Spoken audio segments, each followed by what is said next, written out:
리서치 톡톡 시간 출발하겠습니다. 지수가 5,500선을 돌파를 했죠.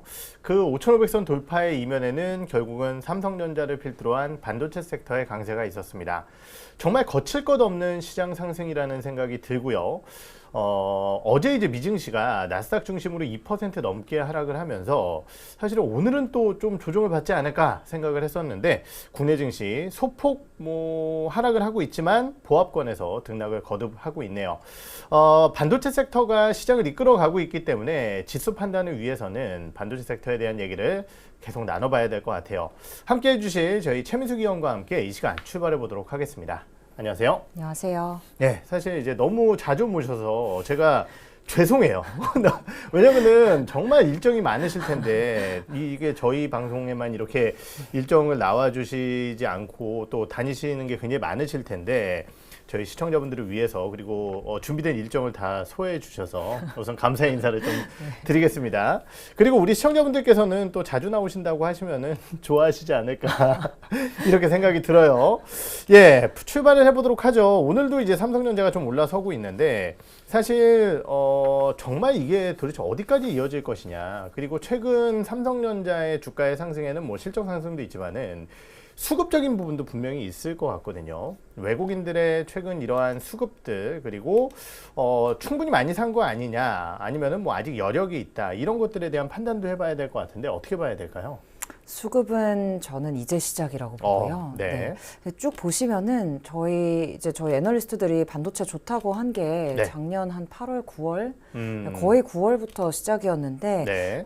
그때 너무 많이 올랐기 때문에 11월 말이나 12월부터는 특히 외인들은 많이 정리를 했습니다. 그랬었죠. 네, 그래서 지금까지는 사실상 이제 리테일 수급이 많았었고 외국인 수급이 이제 시작된다고 한다 그러면 수급은 저는 아직 많이 남았다고 보고요. 네. 네, 삼성전자나 뭐 하이닉스도 그렇지만 지금 실적 자체가 1분기 기대감부터 벌써 올라오고 있습니다. 그렇죠. 네, 그래서 그거하고 그다음에 뭐 여러 가지 뉴스들 많지만 또 설 전에 HBM4 인증했다는 뉴스나 뭐 이런 것 때문에 또 플로우가 있다 보니까 당분간은 메모리 강세는 꺼지진 않을 것 같습니다. 네, 방금 말씀 주셨듯이 이제 8월달, 9월달 말씀을 주셨는데 그때 이제 삼성전자의 외국인 지분율이 50.7-8% 정도 됐는데요.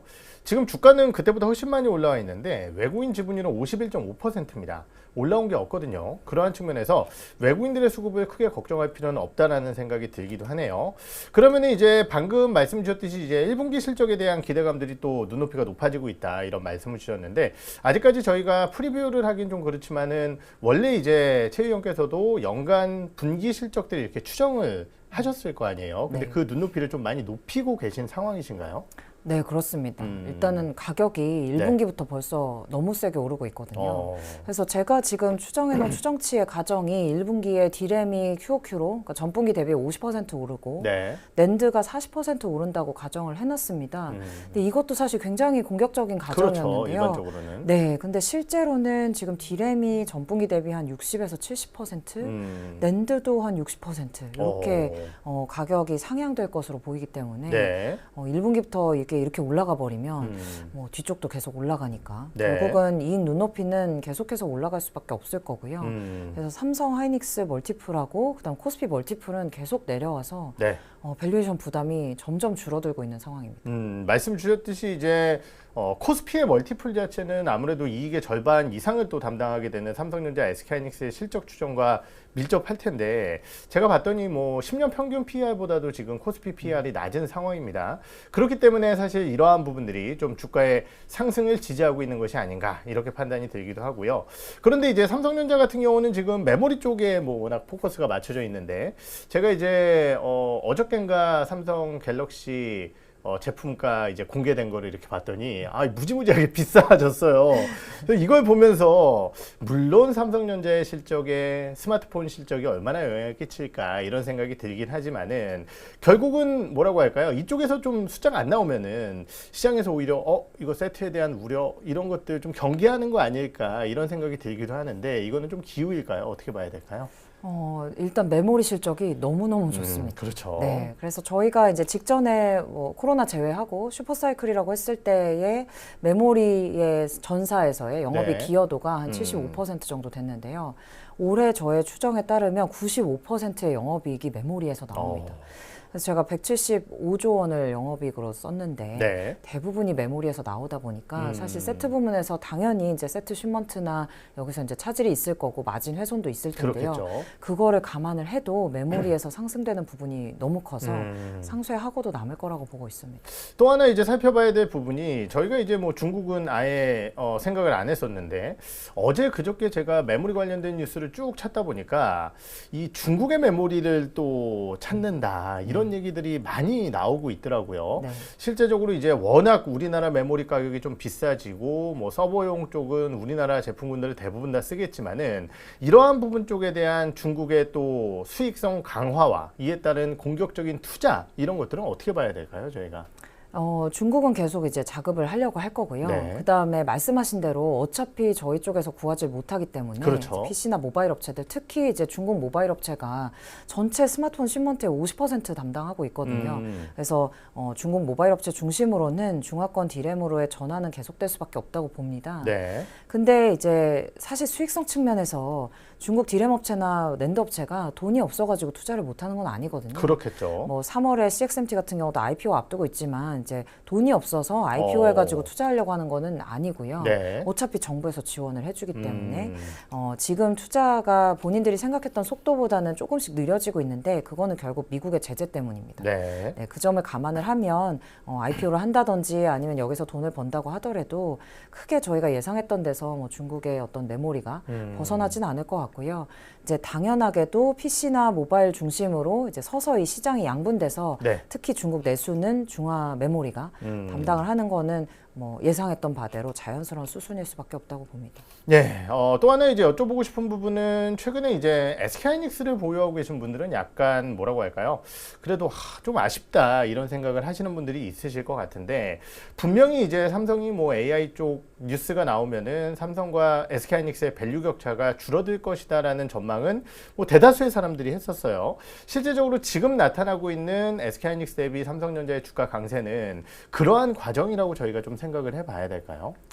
일단은 삼성전자가 작년에 기저가 너무 낮았었고, 그랬었죠. 네, 이러다 보니까 특히 지금 외국인 수급이 들어올 때는 또 삼성전자가 강한 경향이 있습니다. 네. 네, 그 원인일 거라고 보고요.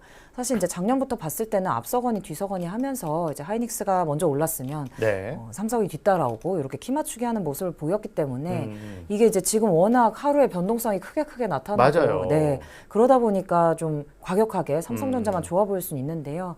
결국은 메모리는 다 같이 오를 수밖에 없다고 봅니다. 그래서 지금은 이제 또 하이닉스가 워낙 급하게 먼저 올랐다 보니까 조금 네. 주춤하는 상황이고, 네, 그래서 삼성전자가 좀 아웃퍼폼하고 있다 이렇게 생각을 하고 있습니다.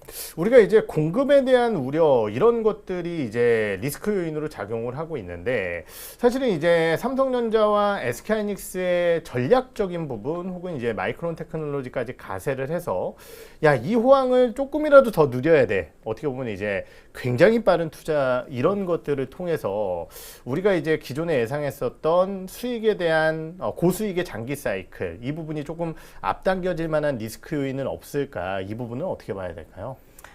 지금 투자 금액들을 다 엄청나게 늘리기는 했거든요. 그렇죠. 네, 근데 지금도 어차피 수요 대비해가지고 공급 충족률이 60%가 채 안 됩니다. 그러다 보니까 이제 좀 캐펙스나 이런 부분을 네. 공격적으로 앞당기고 있는데요.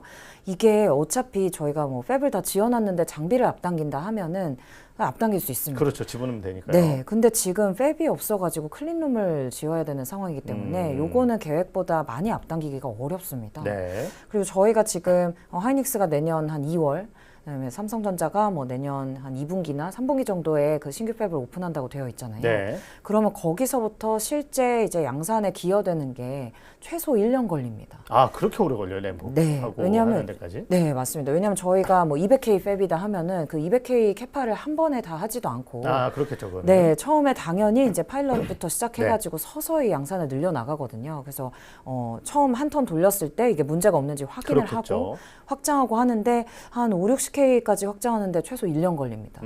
그러다 보니까 28년 이전까지는 지금 네. 공급이 늘어날 여지가 없는 거고요. 그래서 캐펙스가 늘어난다고 해서 이 사이클이 조금 빨라져서 네. 좀 일찍 끝나거나 이럴 가능성은 좀 낮아 보이고 3사도 뭐 이제 삼성전자의 전략이 앞으로 어떻게 될지는 모르겠습니다만 네. 지금은 과거하고 다르게 과거 메모리는 이제 Q 사이클이었었잖아요. 네. 그러다 보니까 규모의 경제 때문에 당연히 캐파 먼저 지어놓고 많이 지으면 유리했었습니다. 그렇죠. 네, 근데 지금은 Q보다는 P 사이클이다 보니까 아무래도 삼성전자 포함 이제 전략이 좀 과거 대비는 달라질 수밖에 없을 거고 뭐 캐펙스 디서플린 이런 얘기들을 하는데 네. 시간 많이 걸리는 인프라 투자는 해놓고 네. 실제 장비 운영은 이 수요 보면서 하겠다는 거거든요. 그래서 조금 과거보다는 이제 3사가 좀 신중하게 투자를 하고 있다라고 보고 있습니다. 또 하나 이제 여쭤보고 싶은 부분은 지금 이제 주가의 상승과 이익 추정치의 상향은 결국은 이제 메모리가 상승 때문에 나타나는 사실 추정치의 상승이잖아요. 근데 우리가 뭐 어떤 사회적 현상 그리고 지금까지 뭐 경험을 살펴봐도 계속 올라가는 주식도 없고 계속 올라가는 주가도 없고 계속 올라가는 제품가도 결국은 없잖아요. 그런 측면에서 야, 이 메모리가의 상승이라는 게 도대체 천장이 어딜까? 이 부분에 대한 생각도 한번 해봐야 될 것 같거든요. 물론 이제 그것은 빅테크의 의지라든지 이런 것들이 훨씬 더 강하다라고 판단을 하지만은 네. 이게 어느 정도 선일지는 한번 예상을 해봐야 될 것 같은데요. 어떻게 보시나요? 제가 생각했던 일단 1차, 2차 심리적 저항선이 있습니다. 다 뚫었어요? 아직 안 뚫었어요. 아직 안 뚫었어요? 네. 네, 근데 첫 번째가 이제 기가빗당 1불인데 이게 네. 언제 가격이냐면 2018년도 때 가격입니다. 2018년도요? 네, 그래서 그때도 1년 만에 가격이 2배 올라서 기가빗당 1불을 터치를 했었고 네. 그래서 이제 그게 1차 심리적 저항선이 아닐까 생각을 해봤고요. 아마 1분기에 가격이 이렇게 오르면 1분기 말이나 2분기 정도에 기가빗당 1불을 초과할 걸로 지금 그래요? 추정을 합니다. 네. 그리고 이제 두 번째 저항선이 기가빗당 1.25불인데요. 네. 요게 HBM3E 가격입니다. 그래서 그래서 아무리 범용 디램 쇼티지가 심각하다고 한들 이제 프리미엄 가격 그 제품인 HBM보다 비싸게 주고 살 것인가를 생각을 했을 때는 요 정도 지나면 좀 저항이 있지 않을까 생각은 하는데 네. 문제는 이제 과거에 저희가 예를 들면 17, 18년도 때 서버가 갑자기 늘어나다 보니까 네. 이제 MLCC도 갑자기 늘어나가지고 쇼티지 한번 왔었고 저번에 HDD가 태국에 이제 네. 홍수가 나가지고 하드디스크도 쇼티지 한번 난 적이 있었습니다. 네. 그리고 또 대표적으로는 코로나 시절에 저희가 전기차 수요 갑자기 뜨면서 전력 반도체 업체들 쇼티지 돼가지고 네. 그때 주가 다 좋았죠. 뭐 울프스피드나 온세미, 뭐 NXP 다 네. 좋았었는데 쇼티지 때는 사실 가격이 구매자가 이걸 수용을 할 수 있느냐 그렇죠. 없느냐 상관없이 네, 맞습니다. 오르긴 했었습니다. 네. 그래서 저희가 봤을 때는 물론 이제 좀 심리적 저항선으로 생각해 놓은 가격은 있지만 네. 쇼티지 상황이 크게 바뀌지 않는다 그러면 가격은 오르기는 할 거고요. 근데 다만 오름폭은 조금씩 조정이 될 텐데 그렇겠죠, 당연히. 네, 하반기 되면 뭐 또 PC 모바일에서 쉬먼트 빠지고 이런 부분도 조금은 영향을 미칠 거고요. 근데 그 가격의 절대 레벨 자체는 공급 쇼티지가 유지되는 한 네. 좀 높게 유지가 될 거다 이렇게 생각을 하고 있습니다. 네, 결국은 이제 범용 메모리가 아무리 올라가봤자 HBM보다는 안 되는 게 맞지 않을까라는 부분 쪽으로서의 심리적 저항선을 말씀을 주셨고, 그러면은 또 우리 최 의원께서는 그 정도의 가격에서 삼성전자나 SK하이닉스가 이제 가져갈 수 있는 이익 이런 것들도 한번 생각해 보시지 않았을까 이렇게 네. 생각을 하는데 그 정도일 때의 이익은 어떻게 좀 추정을 해볼 수 있을까요? 제가 지금 추정한 모델상 4분기에 도달하는 가격이 1.2불 정도입니다. 2호불까지는 못 가고. 네, 일단은 그렇게 해놨는데 1분기 올리면 아마 좀 더 올려야 될 것 같고요. 네, 예. 그래서 지금 추정치가 삼성전자 5조. 그게. 네, 하이닉스가 153조니까 그거보다는 좀 더 올라갈 여지가 아직은 있죠. 네, 결국은 뭐 그러한 부분들이고 저희가 이제 원래 뭐 20분 정도 진행을 하지만은 또 저희 최 의원과 반도체 특집 3탄을 찍었어요. 그래서 오늘 이제 우리 시청자분들께 소부장 공개가 되기 때문에 마지막 질문을 오늘 드리면서 조금 짧게 끝내볼까 합니다. 그러면 현재 시점에서 이제 삼성전자, SK하이닉스 뭐 많은 분들께서 이제 팔아야 되지 않을까, 조금이라도 뭐 수익을, 왜냐면 워낙 많이 올라왔으니까 네. 이런 질문들을 굉장히 많이 받으실 것 같은데 그런 분들께 어떤 대답을 좀 해주시나요?